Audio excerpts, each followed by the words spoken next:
మిత్రులకు అందరికీ నమస్కారం.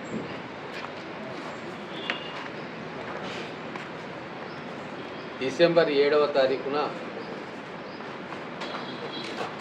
రేవంత్ రెడ్డి గారు ముఖ్యమంత్రిగా ప్రమాణ స్వీకారం చేశారు.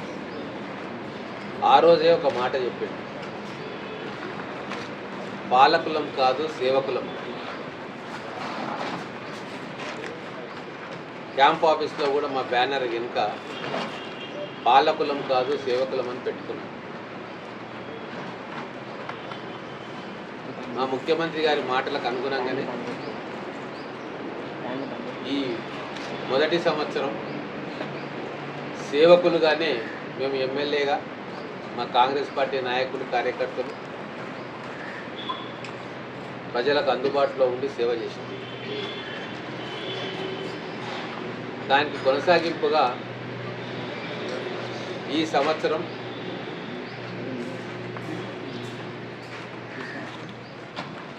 కాంగ్రెస్ నాయకులము కార్యకర్తలము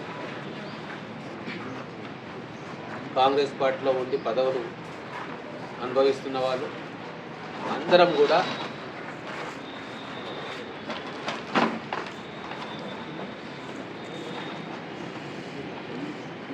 ఇంకా పోయిన సంవత్సరం కంటే ఈ సంవత్సరం ఎక్కువ ప్రజలకు అందుబాటులో ఉండి సేవ చేయాలి. అందులో భాగంగానే బీఈడీ కాలేజ్ విజిట్ పోయినప్పుడు అక్కడ బాలికలకు టాయిలెట్స్ లేవు అన్నప్పుడు అప్పటికప్పుడు ఇక్కడ ఉన్న వాళ్ళమందరం కూడా నిర్ణయం తీసుకొని మేమే కంట్రిబ్యూషన్ చేసుకొని టాయిలెట్లు కట్టియాలి ఆ పిల్లల కోసం అని చెప్పి అనుకున్నాం.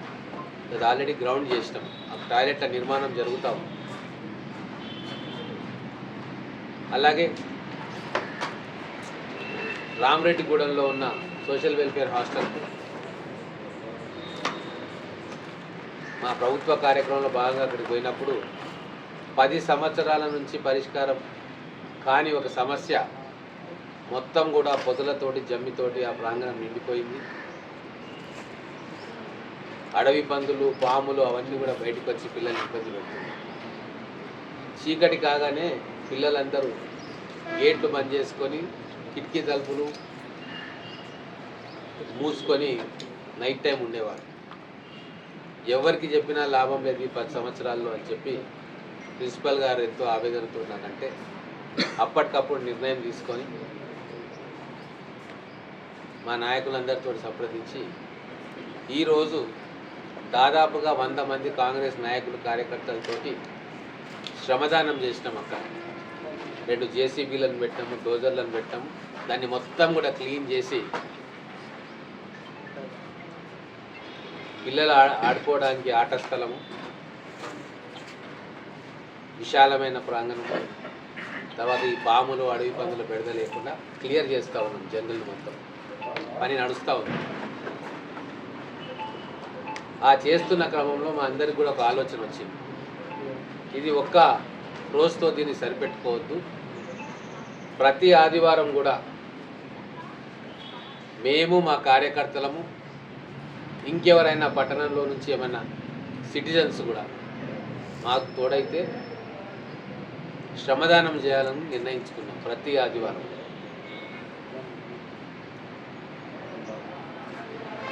ప్రభుత్వ స్కూల్స్లలో, పాఠశాలల్లో, జూనియర్ కాలేజెస్లో, డిగ్రీ కాలేజీలలో, గవర్నమెంట్ హాస్పిటల్స్లో, అలాగే గవర్నమెంట్ ఆఫీసెస్లో ఏదో ఒకటి మా నాయకులు సెలెక్ట్ చేస్తారు. అక్కడ మేమందరం పోయి శ్రమదానం చేసి అక్కడ ఇమ్మీడియట్గా ఏమన్నా వసతులు కల్పించేది ఉంటే ఖచ్చితంగా ఆ వసతులను కల్పిస్తాం. గవర్నమెంట్ నుంచి ఏమైనా శాంక్షన్ తీసుకొచ్చేది ఉంటే దీర్ఘకాలికమైన పనులు ఉంటే అవి కూడా చేస్తాం. కానీ తాత్కాలికంగా ఇమ్మీడియట్గా వాళ్ళకి ఏమైనా ఉపయోగపడే అంశాలు ఉంటే అక్కడికక్కడే పూర్తి చేసి హాస్పిటల్స్ కానీ, స్కూల్స్ కానీ, కాలేజెస్ కానీ వాటిని వాడుకుంటున్న వాళ్లకు లాభం చేకూర్చే పని చేస్తాం. మహాత్మా గాంధీ గారు ఎప్పుడో చెప్పింది, రాజకీయం అంటే సేవ చేయడం, ప్రజల కష్టసుఖాలను తెలుసుకోవడం, వాళ్ళతోటి మమేకం కావడం, వాళ్ళ సమస్యలను అర్థం చేసుకోవడం. వాటికి పరిష్కారం చూపడం. కానీ గత 10 సంవత్సరాల్లో రాజకీయం అంటే, అధికారం అంటే భయపెట్టియడం, అధికారాన్ని విచ్చలవిడిగా వాడుకోవడం, అధికారులతోటి తప్పుడు పనులు చేయించడం, దౌర్జన్యాలు చేయడం, పోలీస్ కేసులు పెట్టడం, ఇది రాజకీయానికి పర్యాయ పదాలు అయిపోయినాయి. కానీ వాటిని అన్నింటినీ కూడా మా కాంగ్రెస్ ప్రభుత్వం వచ్చిన తర్వాత, ముఖ్యంగా మా జిల్లాలో, మన నియోజకవర్గంలో వాటిని మార్చాలనుకుంటాం. ప్రజలకు అందుబాటులో ఉండి వాళ్ళకు ఉపయోగపడే పనులు చేసి సేవాభావంతో రాజకీయాల్లో ప్రజల మన్ననను పొందాలని చెప్పి మేము అనుకుంటాం. దానికి ఈ 2 ఉదాహరణలు, బీఈడి కాలేజీలో టాయిలెట్లు కట్టడం సొంత డబ్బులతో మేమందరం కంట్రిబ్యూట్ చేసుకున్నాం. అలాగే ఇప్పుడు ఎస్సీ వెల్ఫేర్ స్కూల్స్లో శ్రమదానం చేసి అక్కడ గ్రౌండ్ క్లియర్ చేయడం. ఇంకా రాబోయే రోజులు అనేక కార్యక్రమాలు ప్లాన్ చేయబోతాము. రేపటి నుంచి అసెంబ్లీ మొదలవుతుంది. నేను అసెంబ్లీలో అక్కడే ఉండాల్సి వస్తుంది. వస్తే ఈవినింగ్ వస్తా. అయితే ఇక్కడ ఒక గొప్ప నిర్ణయం ముఖ్యమంత్రి గారు కూడా ఇన్ ప్రిన్సిపల్ ఓకే అని చెప్పారు. మన మహబూబ్నగర్ మున్సిపాలిటీని కార్పొరేషన్గా చేయబోతాం. దాని విధి విధానాల రూపకల్పన జరుగుతూ ఉంది. అంతకంటే ముందు ఈ పట్టణంలో మొత్తం కూడా 49 వార్డులు ఉంటే మున్సిపల్ చైర్మన్ గారు, ముడా చైర్మన్ గారు, అగ్రికల్చర్ మార్కెట్ చైర్మన్ గారు, అంటే ఈ పట్టణంలో ఉంటూ నివసిస్తున్న 3 చైర్మన్లు, వాళ్ళు తలా కొన్ని వార్డులు వాళ్ళకు అప్పచెప్తాం. వాళ్ళు ఈ వారం రోజులు కాలనీలలో, బస్తీలలో ఆ వార్డుకు సంబంధించి నాయకులతోటి పర్యటిస్తారు. మొత్తం కూడా సమస్యలు ఎక్కడెక్కడ ఉన్నాయి, రోడ్స్ కావాలన్నా, డ్రైన్స్ కావాలన్నా, ఎలక్ట్రిక్ లైన్స్ మార్చాలన్నా మొత్తం కూడా కంప్లీట్ రిపోర్ట్ తీసుకుంటారు. మున్సిపాలిటీ చైర్మన్ గారు, ముడా చైర్మన్ గారు, అగ్రికల్చర్ మార్కెట్ కమిటీ చైర్మన్ గారు, అలాగే మున్సిపాలిటీ వైస్ చైర్మన్ గారు, వాళ్ళు వార్డ్స్ అలాట్ చేయబడితే వాళ్ళు పోయి ఆ వార్డ్స్లలో తిరుగుతారు. వాళ్ళ తోడుగా మా సీనియర్ నాయకులందరూ కూడా కొన్ని వార్డులలోకి వెళ్తారు వాళ్ళతో. ఎందుకు ఈ ఎక్సర్సైజ్ మేము చేస్తున్నాము అంటే, రేపు కార్పొరేషన్ అవుతుంది. కార్పొరేషన్ అవుతే మనకు నిధులు ఎక్కువ వచ్చే అవకాశం ఉంటుంది. కాబట్టి ఇవన్నీ కూడా ప్రిపేర్ చేసుకొని, ఎస్టిమేట్స్ అన్ని ప్రిపేర్ చేసుకొని పెట్టుకోవాలి. నెక్స్ట్ ఇయర్ బడ్జెట్ ప్లాన్ చేసుకుంటున్నప్పుడు వీటన్నిటిని కూడా మనం ప్రభుత్వానికి సమర్పిస్తే ఖచ్చితంగా మనకు అదనపు నిధులు తీసుకురావచ్చే అవకాశం ఉంటుంది. ఈ మొదటి సంవత్సరంలో ప్రతి వార్డుకు కూడా నిధులు కేటాయించుకున్నాం. కౌన్సిల్లో నీ వాడ నా వాడ అన్న భేదం లేకుండా అన్ని వార్డులో కూడా ఈక్వల్గా ఉన్న నిధులను మేము కేటాయించుకున్నాం. ఈ ఒక్క సంవత్సరము కౌన్సిలర్లు అందరూ కూడా స్వేచ్ఛగా కౌన్సిల్లో తమ వార్డులకు సంబంధించిన సమస్యలను ప్రస్తావించింది. అదంతా మీరు టీవీలలో చూసింది. ఒక ప్రజాస్వామిక వాతావరణంలో కౌన్సిలర్లు వాళ్ళ సమస్యలను ప్రస్తావించుకున్నారు. కౌన్సిల్ కూడా మన చైర్మన్ గారి ఆధ్వర్యంలో ఒక ప్రజాస్వామిక పద్ధతిలో నడిచింది. కౌన్సిల్ మీటింగ్లు కూడా గతంలో కంటే తక్కువ వ్యవధిలో మీటింగ్లు పెట్టుకున్నాం. ఏదైతే మినిమం టైం లిమిట్ ఉంటుందో ఆ టైం లిమిట్ పాటించి మీటింగ్ పెట్టుకున్నాం. రాబోయే రోజుల్లో కూడా మహబూబ్ నగర్ పట్టణంలో ఒక స్వేచ్ఛాయుతమైన వాతావరణంలో అధికారులు కావచ్చు, కౌన్సిలర్స్ కావచ్చు, రాజకీయ నాయకులు కావచ్చు, ఎటువంటి భయాందోళనలు లేకుండా వాళ్ళ విధిని నిర్వర్తించేందుకు తగిన వాతావరణాన్ని నేను ఎమ్మెల్యే అయిన తర్వాత కల్పించాను.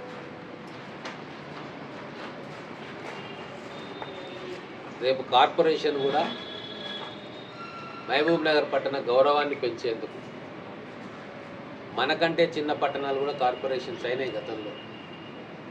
కానీ ఏ కారణం చేతనో మన మహబూబ్ నగర్ ఇంత పురాతనమైన పట్టణం,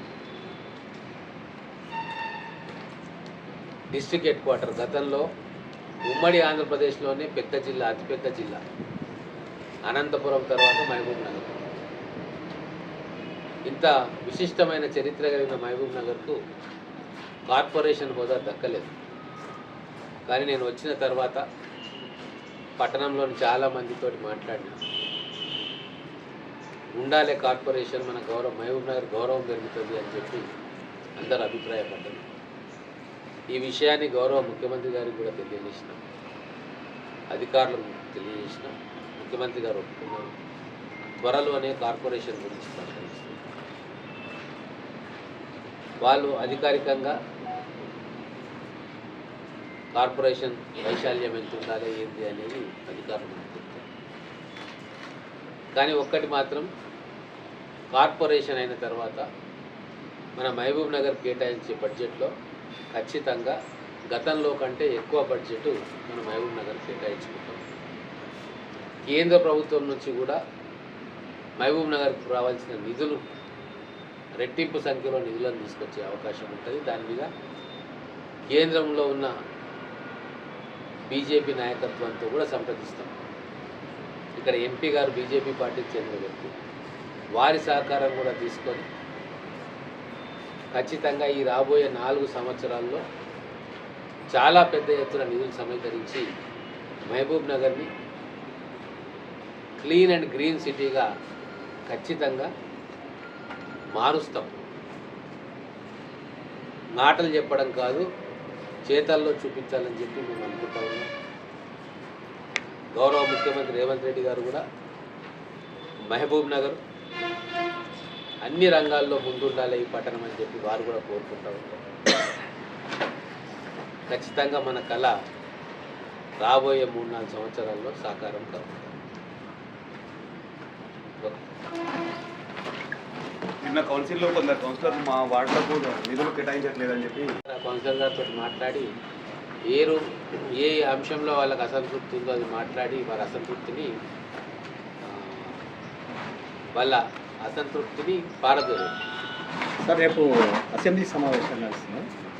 ప్రతిపక్ష నాయకులు కేసీఆర్ని అసెంబ్లీ సమావేశానికి రావాలని కోరుకుంటున్నారా? ఇప్పుడు షెవుటోన్ ముందర శంఖ ముదినట్టు అవుతుంది మా పని.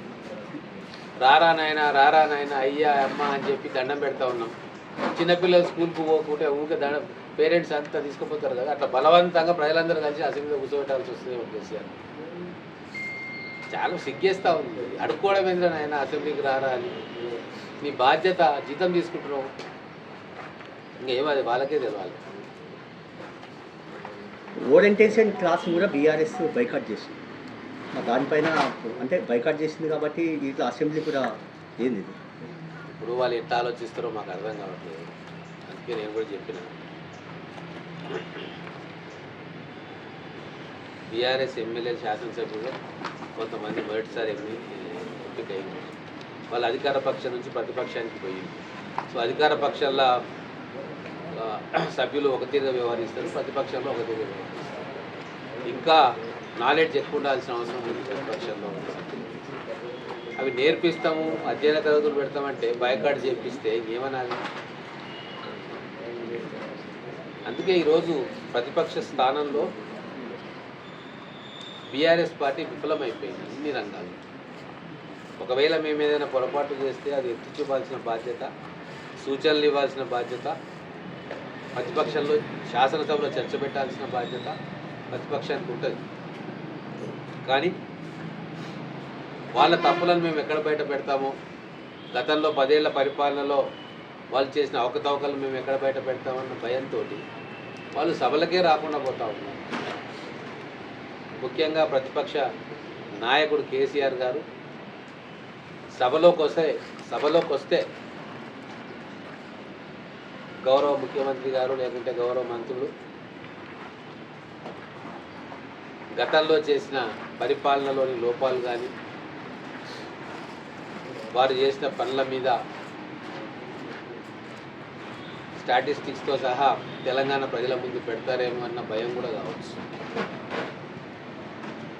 వారు రావట్లేదు. ప్రతిపక్షంలో సభ్యులు కూడా కేవలం ఒకరిద్దరినే మాట్లాడడానికి అవకాశం ఇస్తూ ఉన్నారు. మాట్లాడితే కొడుకు మాట్లాడతారు, లేకుంటే అల్లుడు మాట్లాడతారు. మిగతా ఎవ్వరికి కూడా అవకాశం ఇస్తలేరు. మరి ఇదేం నియంతృత్వమో, వాళ్ళకు ఏం ప్రజాస్వామ్యమో ఆ పార్టీలో మాకైతే అర్థం కాదు. అదే అధికార పక్షంలో మా సభ్యుల సంఖ్య ఎక్కువ ఉన్నా ఖచ్చితంగా మా శ్రీధర్ బాబు గారు మిగతా ముఖ్య నాయకులు కూర్చొని ప్రతి ఒక్క సభ్యుడికి కూడా అవకాశం వచ్చేటట్టుగా, వారి సభలో మాట్లాడేటట్టుగా, వాళ్ళ గలం వినిపించే అవకాశాన్ని కల్పిస్తూ ఉంది. అంటే ఇంత డెమోక్రటిక్గా మా ప్రభుత్వ పరిపాలనలో కావచ్చు, అసెంబ్లీ నిర్వహణలో కావచ్చు, మా సభ్యులకు అవకాశాలు ఇవ్వడంలో కావచ్చు, పూర్తిగా ప్రజాస్వామ్యబద్ధంగా కాంగ్రెస్ పార్టీ ప్రభుత్వము పనిచేస్తాం. ఇప్పటికిప్పుడు ఎలక్షన్ పెడితే 100 సీట్లు వస్తాయని చెప్పుకుంటున్నారు కేటీఆర్. వస్తుండొచ్చు. 50 సీట్లు బంగ్లాదేశ్లో, 50 సీట్లు పాకిస్తాన్లో వస్తాయి. తెలంగాణలో మొన్న పార్లమెంట్ ఎన్నికల్లో 16 అన్నారు. కేసీఆరే ఒక ఇంటర్వ్యూలో కూర్చొని టీవీ 9 ఇంటర్వ్యూ అంటారు 12 సీట్లు వస్తాయన్నారు. 0 వచ్చింది. అసెంబ్లీ ఎన్నికల్లో 2023లో అసెంబ్లీ ఎన్నికల కంటే ముందు ఏమన్నారు? కేసీఆర్ కావచ్చు, కేటీఆర్ కావచ్చు, హరీష్ కావచ్చు 105 సీట్ల పైన వస్తాయన్నారు. ఎన్ని వచ్చినాయి? 39 పరిమితమైనవి. 2019 పార్లమెంట్ ఎలక్షన్లో బీఆర్ఎస్ పార్టీ వాళ్ళు, అప్పుడు టీఆర్ఎస్ఏ ఉండే, సారు కారు 16 అన్నారు. ఎన్ని వచ్చినాయి? 9 వచ్చినాయి. కాబట్టి వాళ్ళు ఏం సంఖ్య చెప్పినా ప్రజలు వాళ్ళకి ఎన్ని సీట్లు ఇవ్వాలనో గని సీట్లే ఇస్తారు. ఇప్పుడు ఇట్లా వాస్తవంగా అసెంబ్లీ ఎన్నికలు వస్తే వాళ్ళు డబల్ డిజిట్ దాటరు. ఇది రాసి పెట్టుకోండి. కేటీఆర్ కూడా ఓడిపోతాడు. మొన్న పార్లమెంట్ ఎన్నికల్లో